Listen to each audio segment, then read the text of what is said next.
તો આ તરફ નવસારીના ગણદેવીના ઉંડાજ ગામમાં તસ્કરોનો તરખાટ સામે આવી રહ્યો છે। ચોરે નીલકંઠ મહાદેવમાંથી શિવલિંગની ચોરીને અંજામ આપ્યો હતો। મોડી રાત્રે કારમાં આવેલો તસ્કર સીસીટીવીમાં પણ કેદ થયો છે। તો રાજ્યભરમાં તસ્કરો જાણે કે બેફામ થઈ ગયા હોય અને એક બાદ એક મંદિરમાં ચોરીને અંજામ આપવાના બનાવો સતત વધી રહ્યા છે।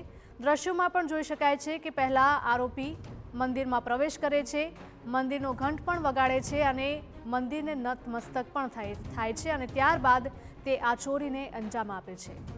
તો આ ચોરે નીલકંઠ મહાદેવમાંથી શિવલિંગની ચોરીને અંજામ આપ્યો હતો। મોડી રાત્રે કારમાં આવેલો તસ્કર સીસીટીવીમાં કેદ થયો।